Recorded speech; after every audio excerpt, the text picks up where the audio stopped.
स्वयं से मिट रहे हैं। स्वयं जब तक नहीं मिटाना चाहोगे ईर्ष्या नहीं मिटेगी। ईर्ष्या जिधर झुक जाए उधर द्वेष पैदा कर दे, लड़ाई झगड़ा पैदा कर दे और नाश शुरू कर देती ईर्ष्या। बहुत बहुत विचित्र, बहुत गुरु की बढ़ोतरी देखकर शिष्य को ईर्ष्या हो सकती है। ईर्ष्या शिष्य को सूली पे चढ़वा दिया, जहर खवा दिया, मारने का संयोग बना दिया। बहुत से ऐसे उदाहरण पाए गए। ईर्ष्या, भला सदगुरु परब्रह्म उनकी महिमा को देखकर ईर्ष्या कैसे हो सकती है? हो जाती है। जब अपने में गुणाभिमान होता है तब ईर्ष्या हो जाती है। यहां तक शिष्य की महिमा को देखकर गुरु के हृदय में ईर्ष्या पैदा हो गई। ऐसा नहीं, जबकि शिष्य तो अपना पुत्र, अगर उसकी महिमा बढ़ती है तो गर्व का विषय होता है कि हमारा ही तो बेटा है, हमारा ही तो वैभव है ये। ऐसा नहीं, जहर खिलाने की चेष्टा की गई शिष्य को। चरित्र में, रामानुजाचार्य जी चरित्र में पढ़ के देख लीजिए, ईर्ष्या बड़े स्तर में प्रकट हो जाती है। अगर ब्रह्म बोध नहीं, भगवत प्रेम की प्राप्ति नहीं, तो ये प्रकट हो जाएगा, ईर्ष्या प्रकट हो जाएगी। सदगुरुदेव भगवान के वचन, किसी भी क्रिया की प्रतिक्रिया ईर्ष्या से हो सकती है। किसी भी क्रिया की प्रतिक्रिया, ये गुरुजनों के प्रति भी हो सकती है, शिष्य के प्रति भी हो सकती है, मित्र के प्रति भी हो सकती है, बहन बहन में हो सकती है, भाई भाई में हो सकता है, पिता पुत्र में, कहीं भी ये ईर्ष्या हो सकती है। और ये सर्वनाश के सिवा इसका कोई परिणाम नहीं होता। केवल नाश और पतन के सिवा इसको कोई परिणाम नहीं होता। ये शब्द याद कर, ईर्ष्या का केवल, किसी और का नहीं, अपना। ईर्ष्या केवल नाश और पतन के सिवा और कुछ नहीं देती है। इसलिए सुखपूर्वक संसार बंधन से मुक्त होने के लिए इस ईर्ष्या का अवश्य त्याग करें। श्री भगवान आगे कह रहे, क्षमा सिद्धाव सिद्धौ च। साधक दोनों बात में समान भाव रखे, सिद्धावस्था और असिद्धि में। साधना सफल होती नहीं दिखाई दे रही तो भी हमारी सफल, राधा नाम व्यर्थ जाएगा क्या? वृंदावन वास, वृंदावन आना, सत्संग सुनना व्यर्थ जाएगा क्या? हमारे अंदर ठीक है, दिव्यता नहीं आ रही तो आज नहीं आ रही, कल आएगी, नहीं आएगी तो नहीं आएगी। राधा राधा राधा, भगवान आदेश करें। क्षमा सिद्धाव सिद्धौ च, कह रहे यदच्छालाभ संतुष्टो द्वंद्वातीतो विमत्सरा समा सिद्धाव सिद्धौ च कृत्वापि न निबध्यते। हम अपनी साधना को ठीक तरह से कर रहे हैं, अगर हमारे अंदर निर्विकारता नहीं आई, दिव्यता नहीं आई, चमत्कार नहीं आई, तो मुझे बिल्कुल निराश नहीं होना है। आज नहीं आई तो जाएगी कहां? अवश्य आएगी, क्योंकि खेती वही है भाई। किसी कोई आज फसल काट रहा है तो कल हमारा नंबर आ रहेगा काटने का। हमको निराश नहीं होना है। सिद्धि असिद्धि में सम रहने का मतलब है राग द्वेष हर्ष शोक आदि विकार ना होना। सिद्ध असिद्धयो सबो भूत्वा। ऐसा लग रहा है कि मुझे साधना का बड़ा लाभ मिल रहा है तो फूलो मत। ऐसा लग रहा है इतने दिन हो गए करते हुए कोई लाभ तो नहीं मिल रहा, तो चूक मत करना, लाभ निश्चित मिलेगा, समय का इंतजार करो। सिद्धि असिद्धि में सम रहो, अर्थात तुम्हारी साधना में कोई फर्क नहीं पड़ना चाहिए। क्यों? क्योंकि मैं प्रभु के लिए कर रहा हूं, प्रभु मेरे लिए जो विधान कर रहे हैं बहुत मंगल में कर रहे हैं। मैं नीच अदम इस योग्य नहीं हूं कि अभी स्थिति आवे इसलिए वैसे रख रहे। जैसे रखो, जोई जोई प्यारो करे सोई मोई भावे, सिद्ध पुरुष। तो साधक को ये लक्षण धारण करना है। कृत्वापि न निबध्यते, ऐसा योगी कभी बंधता नहीं है। जो यदच्छा लाभ संतुष्टो द्वंद्वातीतो विमत्सरः, जो द्वंद्वों से अतीत है, ईर्ष्या रहित है, जैसे प्रभु रख रहे वैसे राजी है। और जो सिद्ध्या सिद्धियों समो भूत्वा, सिद्धि असिद्धि में सम है, उसको त्रिभुवन में कोई बांध नहीं सकता, वो जीवन मुक्त महापुरुष है। इसलिए भगवान इस श्लोक में सिद्धों के लक्षण बता रहे, साधकों को ये धारण करना है। कई प्रश्न आते हैं कि 6 महीने से नाम जप कर रहा हूं, कुछ 6 महीने से नाम जप कर रहा हूं, कोई लाभ तो नहीं मिल रहा है। जन्म जन्म मुनि जतन कराई, कितने जन्म से तुम्हारा कितना हिसाब किताब जमा है, 6 महीने से किस कोटि का भजन कर रहे हो, कितने पाप नष्ट हो गए, तुम्हें क्या पता है। ईमानदारी से आज्ञा का पालन करते हुए चुपचाप भजन करते रहो, तुम्हारा मंगल हो जाएगा। सिद्धि असिद्धि में सम रहो, मान अपमान में सम रहो, लाभ हानि में सम रहो, सुख दुख में सम रहो। किसी से ईर्ष्या मत करो, ये ईर्ष्या सर्वनाश कर देती है। विमत्सरः, ईर्ष्या, जिससे ईर्ष्या हो जाए उसकी चरण वंदना करो, तो बहुत जल्दी ठीक हो जाएगा। लेकिन वो ऐसा नहीं होगा। जिससे ईर्ष्या करेगा वो वक्र दृष्टि से देखेगा इसे। अगर ये ना रहे तो मैं सुखी हो जाऊं, ऐसा ईर्ष्या अनुभव कराती। सामने कमरे वाला अगर ना रहे ना तो बहुत बढ़िया भजन हो। अगर मैं कहीं ऐसी जगह रहूं कि इसका चेहरा ना देखना पड़े, ईर्ष्या ऐसा नहीं नहीं नहीं, हमारे अंदर कमी, उसको हमें दूर करना है, बाहर वाले से नहीं। हम अगर अपनी ईर्ष्या को सुधार लिए, सिद्धि असिद्धि में सम हो गए, जैसे मुझे प्रभु रख रहे हैं वैसे अभी हमें परमानंद की अनुभूति हो जाएगी। देखो, भगवान की आज्ञा अनुसार चलोगे तो जीवन का परम लाभ प्राप्त हो जाएगा। बढ़िया हो, सरल निकल चलो, कोई विश्वास खाली ना जाए, राधा राधा राधा, और सब कुछ सहना सीख जाओ। बस इसी से परमात्मा प्राप्ति होती है। दो बातें जीवन में ध्यान रखो, भगवान का स्मरण न छूटे और सहन शक्ति। सहत सहत बाढ़े भगत, जितने सहनशील बनोगे उतने उच्च कोटि के महात्मा बन जाओगे। अंदर से, बाहर से भले पैजामा कुर्ता में रहो या स्त्री शरीर में रहो, अंदर से तुम्हारी स्थिति महान आत्मा की हो जाएगी। सहनशीलता और नाम स्मरण, ये दो तुम्हें ऊंचाई में पहुंचा देंगे। देखो, अखिल कोटि ब्रह्मांड नायक है। भय दीन रस रसिक शिरोमणि, रंग मनोरथ करन विचारो। नेक प्रसन्न होई रति नागरी, बिच बिच गोतन करही निहारो। इतने बड़े हैं प्रभु कि जो भी बड़ा होता है इनकी बड़ाई से होता है। वो दीन होकर प्रियाजू से याचना करते हैं प्रेम की, और कहते हैं कि आप कृपा करके, कृपा कोर करके हमारी तरफ देख लो। बस कैसी दैन्यता प्रभु में है। प्यारी जो से कहते हैं, नेक प्रसन्न होकर हमारी तरफ कृपा दृष्टि से देख लो। इनकी कृपा दृष्टि शिव ब्रह्मादि चाहते हैं। ये प्रभु अपने महत्व को भूलकर प्रियाजू के प्रति इतना दैन्य होकर तब रस की याचना करते हुए कहते हैं, मुझे रति प्रदान करो, प्रेम प्रदान करो, और कृपा कोर से कृपा कटाक्ष करते हुए हमारी तरफ देख लो। रुचि लिए भौहन भाई बिलोकत, एको पल रही सकत न न्यारो। हित ध्रुवहार श्रृंगार बनावत, याही ते बांको व्रत धारो। ये बांके बिहारी है, तो इनका व्रत भी बांका है, निराला ही है, अद्भुत है। ये प्रियाजू की रुचि लेकर के चलते हैं। यहां भाव क्या दिखा रहे हैं? सेवक को अपने स्वामी की रुचि क्या है, इस समय रुख क्या है? मन मन की रुचि जान नेह विधि अनुसरे। इतनी बड़ी सामर्थ्य होती है। अन्य सिद्धियों का त्यागी जो महान भगवत अनुरागी है, वो अपने इष्ट देव की मन की बात जानकर उसके अनुसार सेवा करता है। यही लालजू आचरण करके दिखा रहे हैं। प्रियाजू के भावों की तरफ देखते रहते हैं, उनके इशारे और उनकी रुचि के अनुसार चलते हैं, और अपने कर कमल से स्वयं श्रृंगार सेवा करते हैं। और ये इनके परम सुख का स्वरूप है। जब सखियां मना कर देती हैं कि ये हमारी सेवा है, तो सखियों की चरण वंदना करते हैं कि आपको तो नित्य प्रियाजू की सेवा प्राप्त होती है, आप कृपा करके आज मुझे प्रदान कीजिए। वही सेवा, वही नाम, वही धाम, वही प्रियाजू आचार्य कृपा से अपने को प्राप्त हुई है। वही राधा नाम, वही हमारी लाडली जू, वही हमारा वृंदावन धाम, और वही सेवा पद्धति आचार्य कृपा से अपने जैसे अनाधिकारियों को प्राप्त हो गई है। अब निष्ठा पूर्वक नाम रूप लीला धाम का सेवन करें। ये कलिकाल है, इसमें ऐसी आंधी माया की चलती है कि वो जो जिससे हमारा परम कल्याण होना है उसको ढक दिया जाता है। वैसे इसे अज्ञान की आंधी कहते हैं, पर लोकवत दिखाई देता है ज्ञान, और जिससे हमें परम पद मिलता, भगवत प्राप्ति होती है, उसको ढक दिया जाता है। और जहां हमें बार बार जन्म मरण का भटकाव ही मिले, ऐसे हमें साधनों में लगाया जाता है। यदि प्रभु का नाम जप नहीं है, प्रभु के रूप का ध्यान नहीं है, प्रभु की लीलाओं का गायन श्रवण नहीं है, और प्रभु के प्रेमी जनों का संग नहीं है, धाम का, उनकी लीला भूमि का आसक्ति स्नेह हृदय में नहीं है, तो सब धोखा है, पक्का समझ लीजिए। खूब साधन पथ पे चल के आपको ये बात बता रहे हैं। निष्ठा, निष्ठा किसे कहते हैं?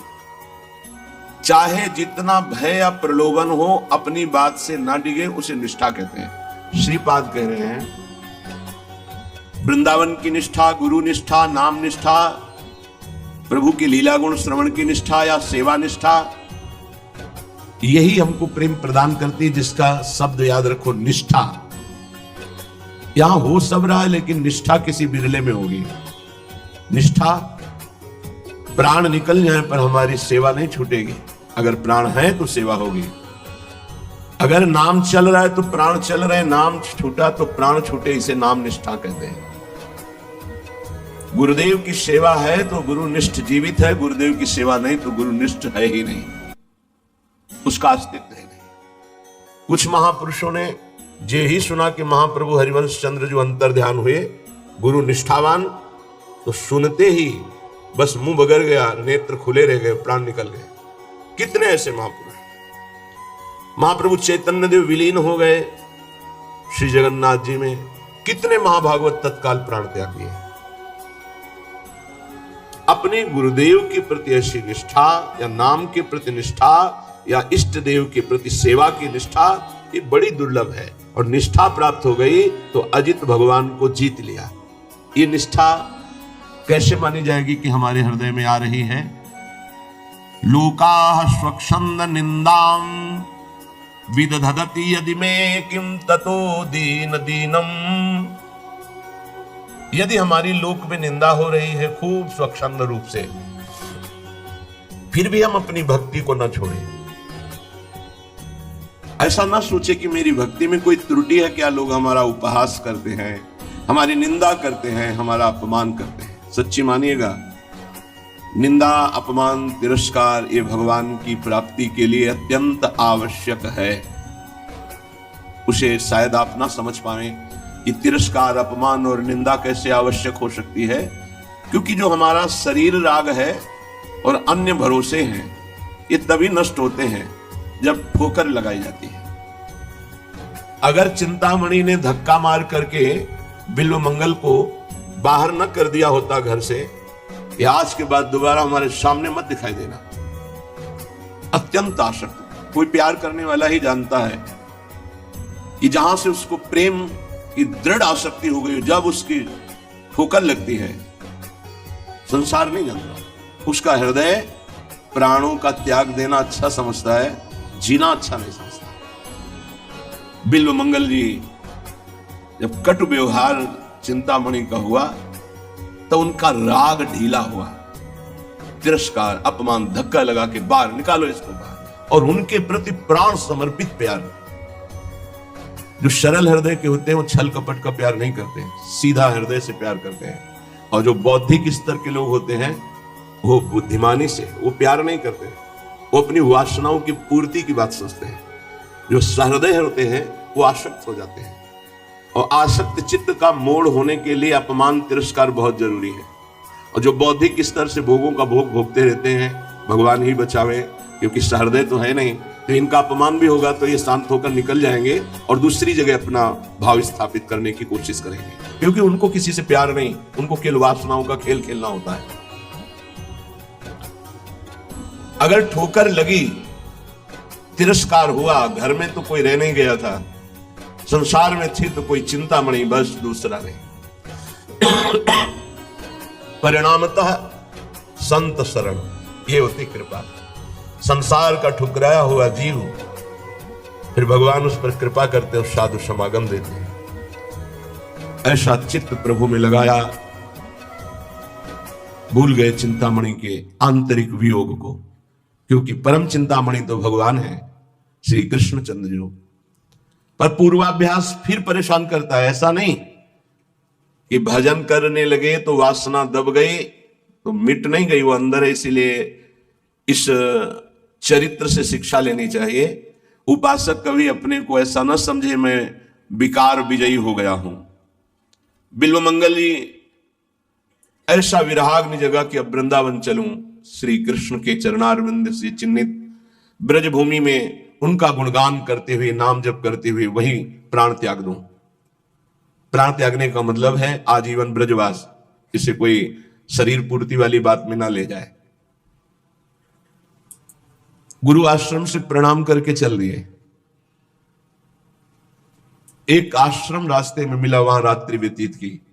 सुबह स्नान करके अपनी दिनचर्या कर रहे थे कि अचानक एक नववधू वहीं ठाकुर जी का पूजन करने आई हुई थी। बहुत सी माताएं बहनें गांव के आसपास जो मंदिर होते हैं उनके दर्शन निमित्त जाती हैं, पूजन करते हैं। बड़ा सरोवर था, देव मंदिर, उसके चेहरे की बनावट पूरी चिंतामणि जैसी थी। जी ही देखा पूर्वाभ्यास जगहा चिंतामणि। प्रेम हृदय का विषय होता है और हृदय द्रवित होकर जिसे पकड़ लेता है उसे छोड़ना बड़ा कठिन होता है। दबाव हो गया था, श्री कृष्ण कृपा से वो दब गई, अचानक चिंगारी ज्वाला बन गई। चिंतामणि रूप देखा चिंतामणि जैसा, पीछे लग गए, भूल गए श्री कृष्ण को। ये शिक्षा लेने लायक है। इसीलिए कहा गया नेत्र संभाल कर, किसी के चरणों की तरफ देखो, सहसा मुख की तरफ मत देखो। जो चाहे आपन कल्याणा, सुजस सुमति शुभगति शुभ नाना, सो परनारी लीलार गोसाई, तजो चौथ के चंद की नाई। सहसा माताओं बहनों के मुख की तरफ मत देखो, उनके चरणों की तरफ देखो तो बच जाओगे।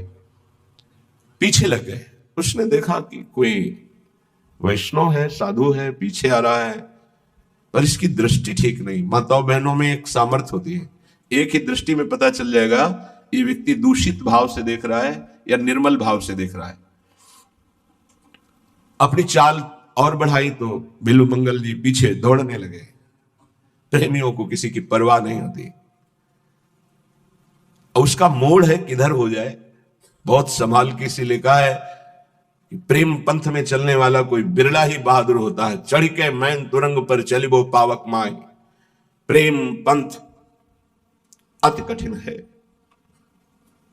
ये सबको निभाना है। मोम के घोड़े पे चढ़कर आग की ज्वाला से निकलना कितना कठिन है। मोम आंच लगते ही पिघल जाएगी। द्रवित हृदय से इस संसार की ज्वाला में निकल जाओ और कहीं तुम्हें राग ना होने पावे। द्रवित हृदय बहुत ही, जिसका भजन के द्वारा हृदय द्रवित होता है वही जानता है। प्रणाम है भरत जी को, यह द्रवित हृदय का लक्षण है।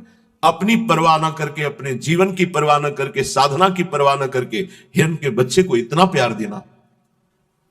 अगर साधन की दृष्टि से देखो तो दोष हो गया, ममता कर बैठे, और करुणा की दृष्टि से देखो तो बलिहार है। अपनी परवाह न करके एक बार प्यार किया हिरण के बच्चे से तो उसको परम पद प्रदान करके ही छोड़ा।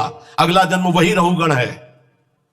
ये जड़ भरत सिद्ध महापुरुष ब्रह्मबोध संपन्न तो वही मृग रहुगण है जिसको उपदेश करके परम पद में स्थापित किया, छोड़ा नहीं। फिर भी महापुरुषों की करुणा का क्या कोई पार पा सकता है।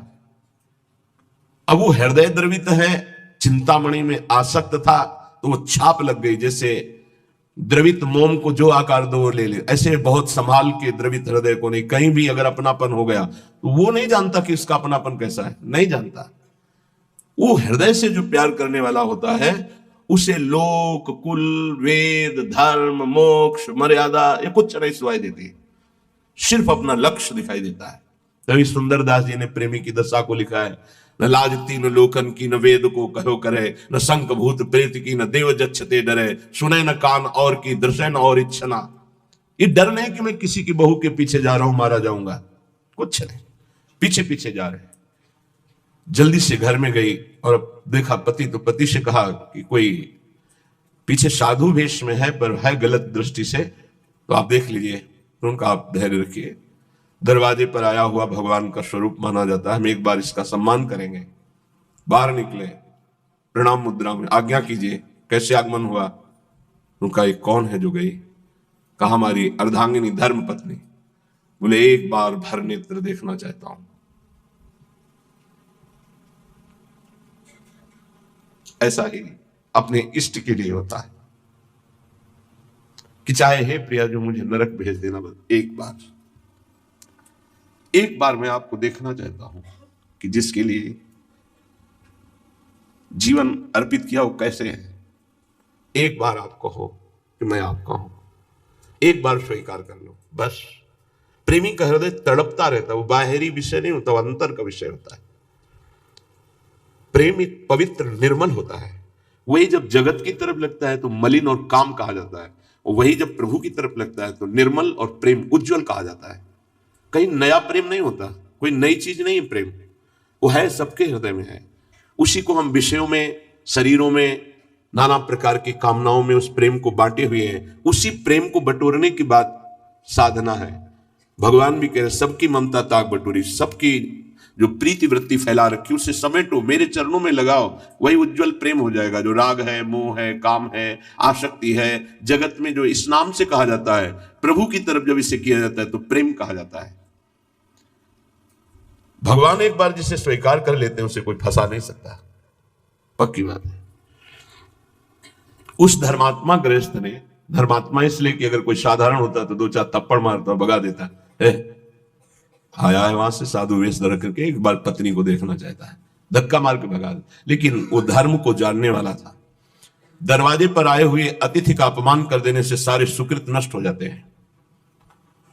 उसने कहा बिराजिए आप, हम तो आपके सेवक हैं, अभी आपकी सेवा में उपस्थित होती है। वो हमारी अर्धांगिनी आज्ञा का अक्षरशः पालन करेगी। अंदर गए, उन्होंने कहा कि आप आज्ञा तो कर रहे हैं पर उनकी दृष्टि पवित्र नहीं है। उनका हम उपस्थित हैं पास में ही, तुम चिंता मत करो, अतिथि है। अगर वो दर्शन की केवल याचना कर रहा है तो हमें पूर्ण करने में कोई भय नहीं। आगे अगर कोई चेष्टा करता है तो हम उपस्थित हैं, फिर हम अपने धर्म की रक्षा के लिए जैसा प्रभु आदेश करेंगे वैसा करेंगे, आप निर्भय रहिए। जब पति का ऐसा आदेश हुआ, हो गई। रूप दर्शन की आकांक्षा थी इसलिए यहां से करके गई। हाथ जोड़ा और कहा क्या आज्ञा है आपकी? कितने धर्मात्मा जन है, नहीं ऐसी चेष्टा और तो फिर कटु व्यवहार होना चाहिए। क्या आज्ञा है आपकी? अंदर आया, अरे नीच, फिर प्राण प्यारे श्री कृष्ण से विमुख होकर फिर शरीर की तरफ। ये ऐसा क्यों हुआ? ये मेरे नेत्रों का दोष है, इन दुष्ट नेत्रों ने फंसा दिया। अब नहीं। गा देवी एक काम करोगे, मुझे 2 सुई ला के दे दो। तो क्यों पूछने की जरूरत ही नहीं थी। पति से कहा ये 2 सुई मांग रहे हैं, दे दीजिए। गृहस्थी में होती है, दे दिया। उनका हे श्री कृष्ण, नेत्रों ने आपसे फिर पुनः दूर करने की कोशिश की, इसलिए ऐसे नेत्रों को मैं नहीं रखूंगा। जिन नेत्रों ने हमको फिर सांसारिक रूप की तरफ घसीटा, वो आपके लिए मैं इनको नष्ट करता हूं। सुई से आंखें फोड़ ली। अब जागृत हुई दिव्य निष्ठा। इसका भाव हम ये नहीं करें कि आप अपनी आंखें फोड़ लीजिए। इसका भाव है कि जिसके द्वारा हमारे भजन में विघ्न पड़ जाए उसका हमें त्याग करना चाहिए। जाके संग कुमति मति उपजे, करत भजन में भंग, तजोरे मन हरि विमुखन कोशन। चाहे हमारी कोई वृत्ति हो, हमारा कोई अंग हो, चाहे हमारा कोई निज जन हो, इस पे बर्दाश्त नहीं, त्याग। उसी समय भगवत साक्षात्कार होता है जहां निष्ठा जागृत होती है। निष्ठा, समर्पण, पूर्ण समर्पण। अब उनका पूर्वाभ्यास तो था नहीं, वृंदावन की तरफ चल पड़े, एक लकड़ी लेके दे दी, आंखों से रक्त की। दोनों का आप चिंता मत करो, ये इन दुष्ट आंखों को ऐसा ही दंड मिलना चाहिए, क्योंकि इन्होंने सर्वलोक महेश्वर परम सुंदर प्रभु को छोड़कर फिर सांसारिक रूप में आ सकती, अब नहीं। चल पड़े तो मार्ग के किनारे एक कुआं था, उसमें गिर गए। अभ्यास तो था नहीं, गिरे तो हा कृष्ण आवाज आई। तत्काल बाबा लठिया पकड़ा, विचार किया कि कुआं तो बहुत गहरा है, लठिया पकड़ने से क्या, लेकिन कोई कह रहा है, ऐसे पकड़ के ऐसे उठा लिया। इतनी सुंदर सौरभ सुगंध, हृदय में एक अद्भुत आनंद। उन्होंने सोचा है कि छोटी सी लठिया और कुएं से निकाल लेना ये तो सिर्फ भगवान का कार्य है, और ऐसी सौरभ, ये तो ऐसा लगता है साक्षात श्याम सुंदर है। तो लठिया के सहारे से हाथ तक पहुंचे, पकड़ा हाथ, भगवान ने छुड़ा लिया। तो मुस्कुरा के कहा हाथ छुड़ाए जात, निबल जान की मोह, आप बलवान हो, छुड़ा सकते हो, लेकिन हृदय से जब जाओगे तो सबल सरा हो, तो जाओ बाहर से भाग जाओ, लेकिन हृदय से निकल के जाओ तो तुम्हें बलवान समझ लूं। भगवान ने हाथ पकड़ लिया और स्वयं वृंदावन बिल्व मंगल जी को लाए। अगर तिरस्कार ना हुआ होता चिंतामणि के द्वारा तो क्या उन्हें भगवत साक्षात्कार होता? अगर गोस्वामी जी की पत्नी ने उनको ऐसे महामंगलमय वचन, जो कटु वचन थे, ना बोले होते कि जितना तुम्हें इस चाम से प्रेम है, अगर राम से प्रेम होता तो तुम भगवत प्राप्त हो जाते। जगह जगह पर अपमान और तिरस्कार और निंदा ने भगवान की तरफ मोड़ करके भगवत प्राप्ति कराई है। इसलिए उपासक को चाहिए, लोका स्वच्छंद निंदाम विन्दधति यदि में किम ततो दीन दीनम सर्वम चेतस्यात कुटुंबम किमि मम ततो दुर्दशा स्युस्तता किम। यदि इस लोक में सब लोग मेरी निंदा करें, ऐसा थोड़ी है कि सब निंदा ही करते हैं, कभी ऐसा किसी के साथ नहीं हुआ। अगर 10 निंदा करने वाले होते हैं तो 100 प्रणाम करने वाले होते हैं। ऐसा नहीं हो सकता कि केवल प्रणाम करने वाले ही हो, निंदा करने वाले ना हो। ऐसा बिल्कुल नहीं हो सकता कि केवल निंदा करने वाले ही हो, प्रणाम करने वाले ना हो। ऐसा होता है, अगर आपके कुछ बड़ाई करने वाले हैं तो कुछ बुराई करने वाले हैं, कुछ नमन करने वाले हैं तो कुछ अपमान करने वाले हैं। परमार्थ के पथिक को उन दोनों में समान भाव रखकर चलना होता है। अपनी निष्ठा में फर्क नहीं आने देना। अगर निंदनीय आचरण है हमारा और फिर हमारी निंदा हो रही तो विचार करके निंदनीय आचरणों का त्याग कर दे, फिर भी निराश नहीं होना। कल संत भगवान पधारे हुए थे, बहुत से सभा थी संतों की, यही चर्चा है। जैसे पीछे एक साधक ने वृंदावन में कहीं मोबाइल से गलत देखने का अभ्यास बना लिया और उसे त्याग नहीं पा रहा था। तो अब सत्संग था नहीं, सत्संग हो तो फिर निकल जाएगा। वो उसी में डूब गया और अपने शरीर को पूरा कर दिया, अर्थात आत्महत्या कर ली। एक बार बताया था सत्संग में, तो वही प्रसंग थोड़ा सा छिड़ा। सब संत भगवान विराजमान। 1000 बार अगर हम गिर जाएं तो भी हमें शरीर छोड़ने की बात नहीं सोचनी। गिरता वही है जो दौड़ता है, जो गिरे पड़े हुए हैं, चल ही नहीं रहे, वो क्या गिरेंगे। साधक को हर गिरने में एक उपदेश मिलता है, हमसे त्रुटि कहां हुई। पर यह बल सत्संग से मिलता है। यदि सत्संग मिले तो 1 मिनट में ऐसे सब निराश नहीं होना। किसी भी साधक को ध्यान रखना, हमारा बल भगवान है। कोई हमें त्रुटि है, कोई अभिमान है, कीन हो इस कभो अभिमाना सुखो वंचा कृपा निधाना, बहुत ये गूढ़ बात है। साधक में कहीं ना कहीं थोड़ा जितेंद्रियता का, साधुता का, दिव्यता का अभिमान हो जाता है। उसका नाश करने के लिए उसको घुटने टेकने पड़ते हैं माया के आगे। तब उसको लगता है नहीं, सर्वलोक महेश्वर भगवान ही मुझे चला रहे हैं, मेरे में कोई सामर्थ्य नहीं है। कभी ऐसी किसी के साथ घटना घट जाए तो आपको प्रायश्चित होगा, क्योंकि भक्त है, आपका हृदय जलेगा, दंड मिलेगा, निंदा होगी, अपमान होगा, लेकिन आपको निराश नहीं होना। आपकी परम पदवी को कोई भी बाधा नहीं पहुंचा सकता। ये ध्यान रखना, हमारे शब्द याद रखना। कभी कदम पीछे मत चलाना, आगे ही बढ़ाना। ये संसार नहीं जानता। तभी हम कहते हैं कि संतों के पास बैठकर जो सुना जाता है उनके अनुभव सुने जाते हैं। शास्त्रों में तो सब लिखा ही है, लेकिन जो शास्त्रों में लिखा है उसका उन्होंने साक्षात्कार किया है, फिर अनुभव करके बोल रहे हैं। तो इस बात को समझे। 1000 बार त्रुटि हो जाए, गलती हो जाए, हम ये नहीं कहते गलती करो, लेकिन 1000 बार गलती हो जाए तो भी हमें प्रभु का मार्ग नहीं छोड़ना और अपने शरीर को किसी भी तरह से बाहरी दंड नहीं देना, आंतरिक दंड देना है। उपवास के द्वारा, कम आहार के द्वारा, परिक्रमा, नाना प्रकार की तपस्या का अनुष्ठान करके भस्म कर दो अपनी वासना को और प्रभु को प्राप्त करो। शरीर छोड़ने से आत्महत्या करने वाले की वो दुर्गति होती, भूत बनता कोई भी हो, चाहे साधु वेश में चाहे गृहस्थ में हो। पक्का समझना, आत्महत्या करने वाले को भूत योनि की प्राप्ति होती है और बड़ी दुर्गति होती है उसकी। एक बूंद पानी पीने को नहीं मिलता। पानी की प्यास की कीमत वही जानते हैं जिनको प्यास होने पर पानी नहीं मिलता। तुम क्या जानो, एक बूंद पानी उस जीवात्मा को नहीं मिलता जो प्रेत योनि को प्राप्त होता है, तो पागल बना घूमता है। फिर किसी निकृष्ट आचरण वाले के ऊपर सवार होकर तब वो अपनी प्यास बुझाना चाहता है। इसलिए इस मार्ग में चलने वाले पथिक को इतनी हिम्मत होनी चाहिए। लोका स्वच्छंद निंदाम विंदधति यदि में किम ततो दीन दीनम। मैं दीन नहीं बनूंगा उस समय। ये हमारी बात को पकड़ना। हमारी निंदा हो रही, तिरस्कार हो रहा, अपमान हो रहा है, अगर गलती नहीं हुई तो दीन बनने की तो बिल्कुल आवश्यकता नहीं। अगर गलती हो गई तो भी दीन बनने की आवश्यकता नहीं। क्यों?